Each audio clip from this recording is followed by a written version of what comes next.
Pero lo que a mí me parece desde mi perspectiva como investigadora grave no es solo, digamos, que esto no sea estrictamente un seguro desempleo, sino que nuevamente incurramos en el mundo del trabajo en simulaciones, en mentiras, en decir que es una cosa cuando en realidad se está haciendo otra y en ocultar realmente la verdadera esencia. Ahora, yo creo de lo que se está ofreciendo, que no es más que usar un recurso que el trabajador ya tiene.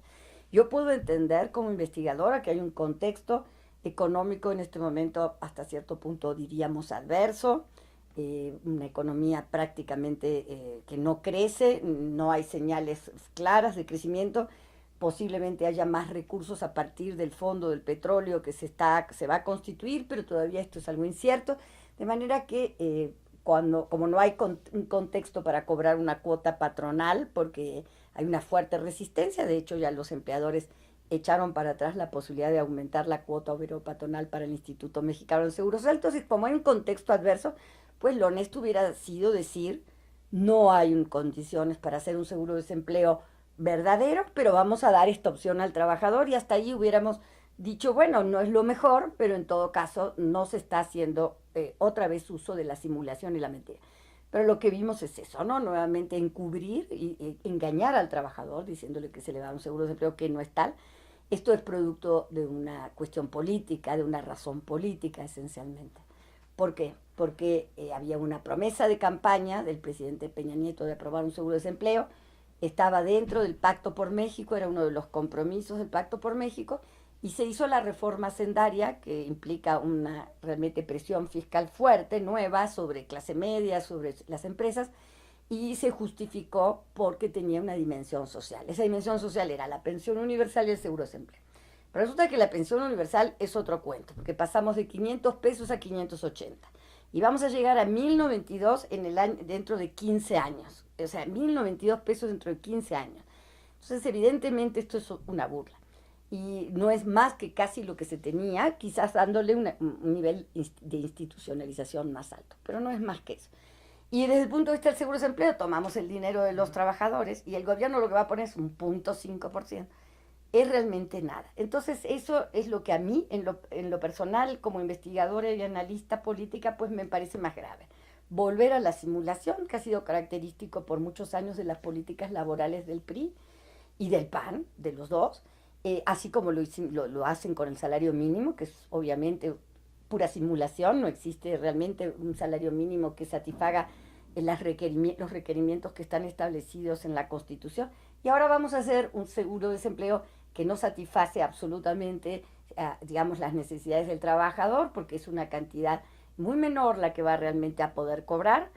Si después lo puedo explicar, son muy pocos los trabajadores que van a quedar cubiertos.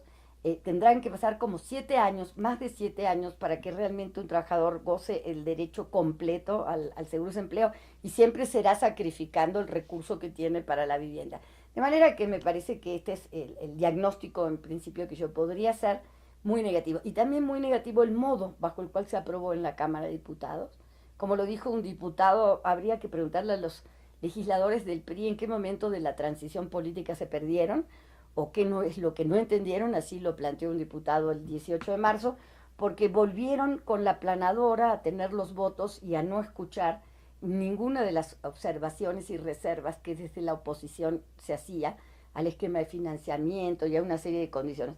De manera que volvimos a lo mismo, que es la planadora, la votación, incluso en contra de la posición de diputados del PRI, que habían manifestado, miembros del Congreso del Trabajo, que habían manifestado que esto era realmente insostenible.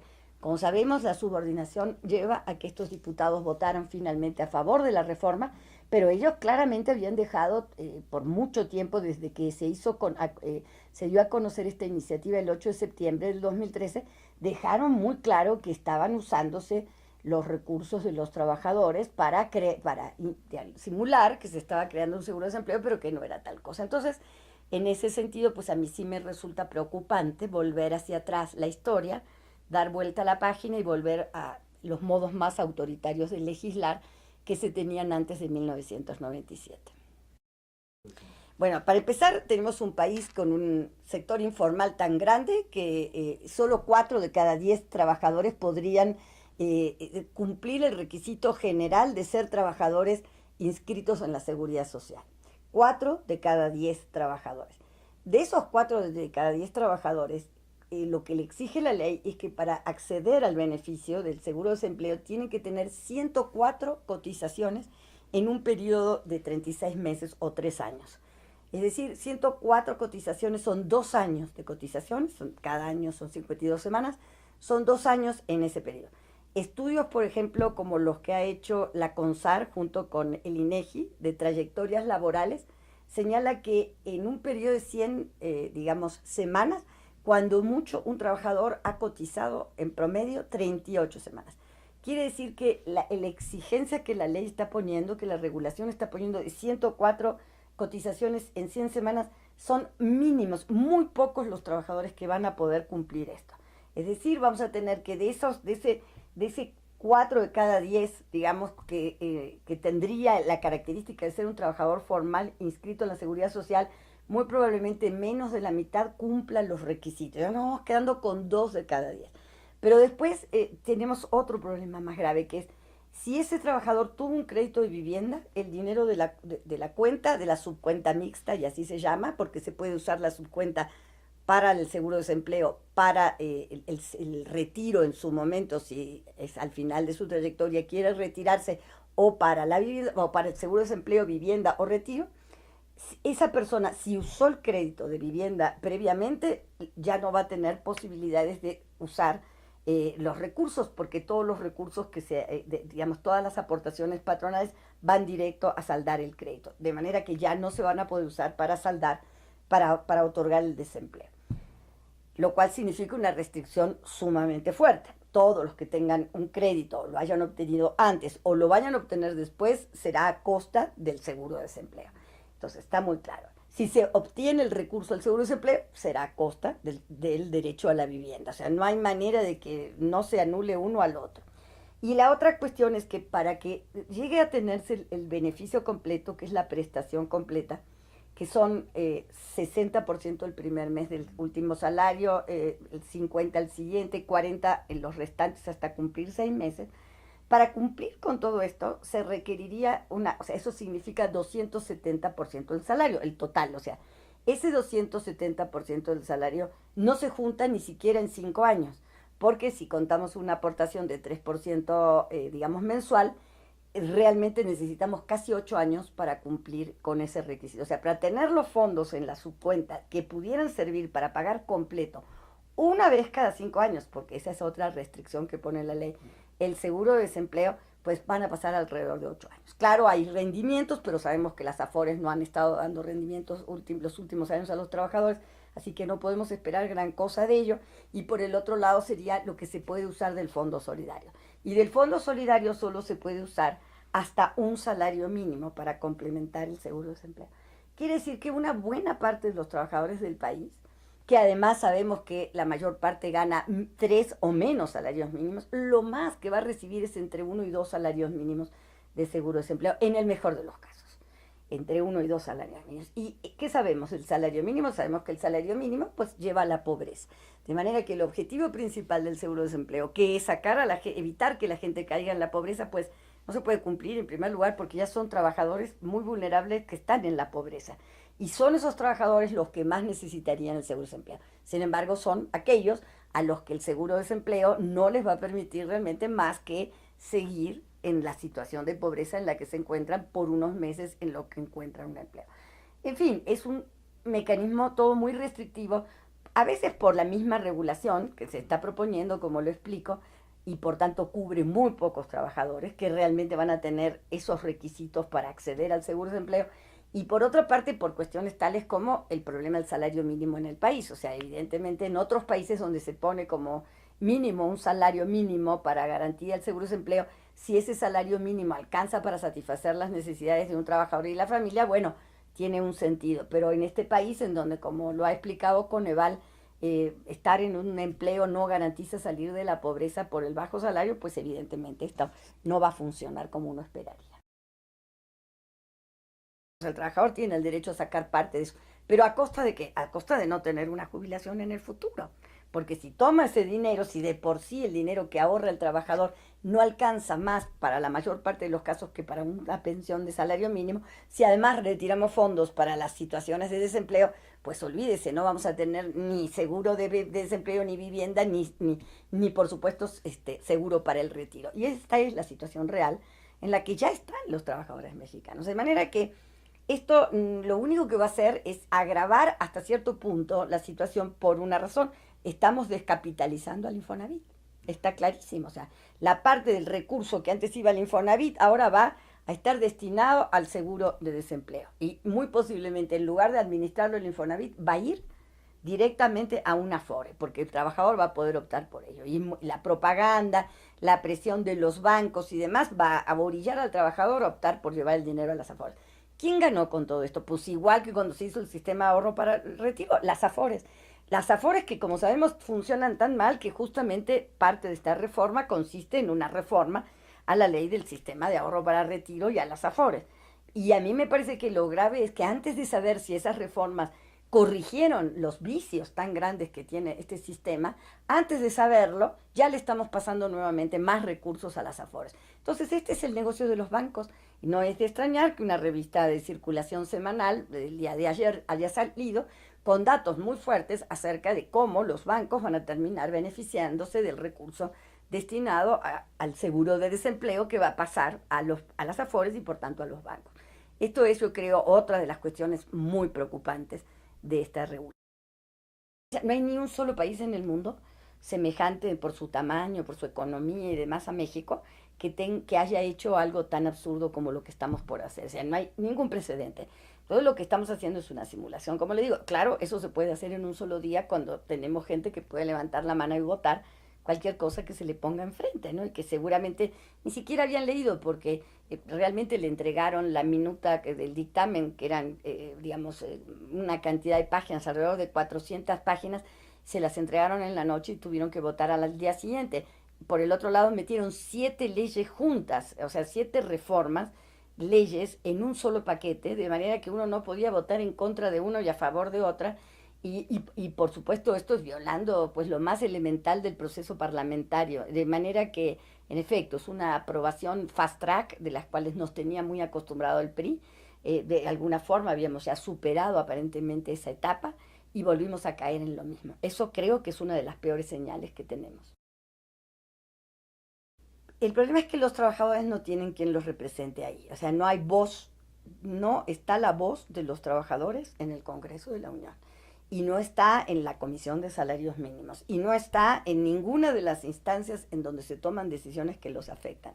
Ese es el primer problema. Tenemos un problema de una crisis de representación social y una crisis de representación política. Y los trabajadores, que en este país, digamos, son realmente es el trabajo, la fuente de ingreso principal de esta economía, resulta que no tienen una representación en esos espacios y eso es por esa razón, porque no hay una representación legítima de los trabajadores en esos espacios, no se escucha su voz y por tanto no se contrapesan intereses como este, en donde un interés político lleva otra vez a caer en una simulación en el mundo del trabajo que no tiene perdón.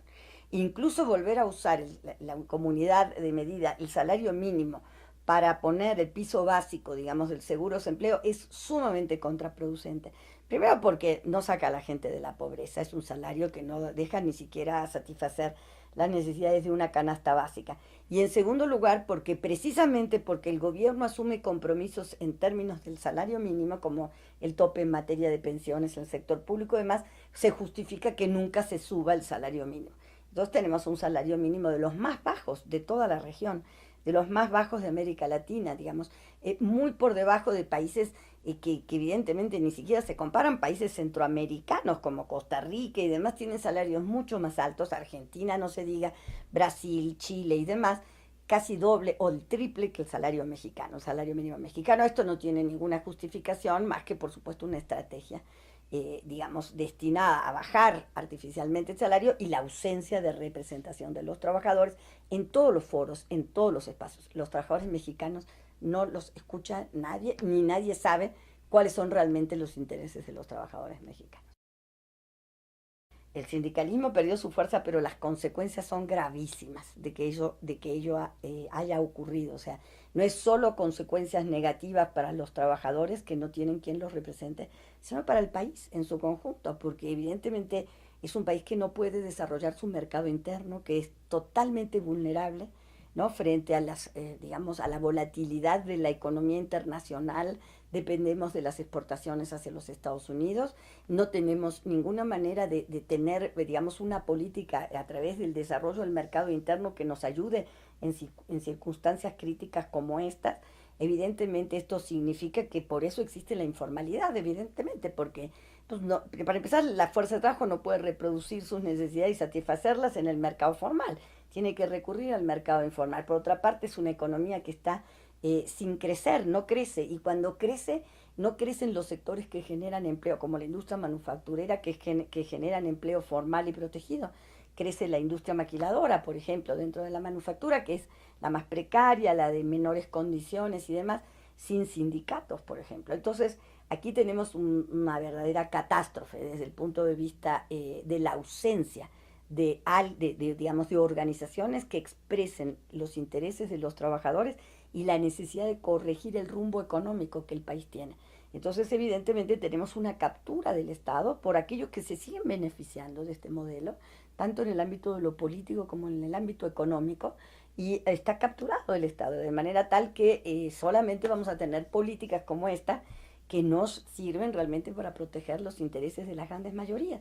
De manera que yo creo que es grave que no haya un sindicalismo fuerte, representativo, capaz de ejercer un contrapeso, capaz de hacer que el rumbo del país tome en cuenta que es la clase obrera, son los trabajadores los que realmente pueden sostener un mercado interno de consumo, convertirse en clase media, ser verdaderos consumidores, y que sin negar la importancia de las exportaciones, no se trata de dejar de exportar, pero se entienda que el salario es un instrumento absolutamente central del desarrollo y que uno de los aspectos más graves que tenemos en este país es el salario bajo. Esto, obviamente, sin sindicatos verdaderamente representativos no podemos superarlo, pero vea usted que son dos caras de una misma moneda. Mientras no lo tengamos, ese sindicato representativo, esto no se va a superar, pero a su vez, si seguimos con una política, digamos, de crecimiento, más bien de estancamiento, porque en realidad el país está estancado, pero un modelo de estancamiento que se basa solamente en exportar, primero importar y luego exportar bienes de bajo valor agregado y bajo salario, jamás vamos a poder tener, si no movemos esa política, nunca vamos a poder tener verdaderos sindicatos. ¿A quién se le ocurre haber buenos sindicatos si el salario está en el suelo? Es decir, son dos cosas incompatibles. Entonces ahí tenemos un círculo vicioso. Y ese círculo vicioso nos tiene estancados. Sería momento de pensar justamente, después de 30 años de este tipo de política contra los sindicatos, contra los trabajadores, contra los contratos colectivos, contra los derechos humanos laborales, después de 30 años de políticas en esa dirección, pues el resultado es catastrófico. Ni crecemos, la pobreza aumentó o se estancó, la desigualdad aumentó, y estamos junto con los países centroamericanos en una posición incluso peor que la que tienen los países del Cono Sur.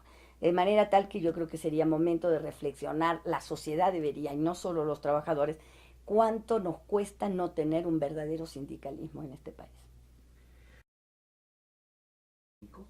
Yo creo que un recurso de poder fundamental de los sindicatos es el conocimiento, ¿no? Y precisamente por muchos años de mi vida, pues más de 20 o 30, he estado insistiendo en la necesidad de que los sindicatos usen el conocimiento como un nuevo recurso de poder, porque hay recursos que seguirán siendo necesarios, la huelga, por ejemplo, la huelga general, la huelga en un espacio determinado, la negociación colectiva y demás, pero el sindicalismo debe tener luz a través de, para definir una estrategia, debe tener capacidad estratégica. Y esa capacidad estratégica se la da el conocimiento. Por eso la alianza, ¿no? El uso del conocimiento, pero la alianza también con sectores intelectuales, con centros de investigación, la formación de los sindicalistas, hay países que invierten, Brasil, por ejemplo, invierte muchos recursos en la formación de sus cuadros sindicales. Sus cuadros sindicales estudian, digamos, sus carreras, incluso sacan sus maestrías y doctorados en las mejores universidades del mundo, como por ejemplo, el caso de la Escuela de Relaciones Laborales e Industriales de Cornell en Ítaca, en Estados Unidos, que yo diría es una de las mejores del mundo. Bueno, mandan a sus cuadros a sacar sus maestrías y doctorados para prepararse ellos mismos y poder tener este acceso al conocimiento como un recurso en la toma de decisiones. Yo creo que es una línea importante de transformación de los sindicatos, comenzar por la formación y el uso del conocimiento en la definición de sus estrategias.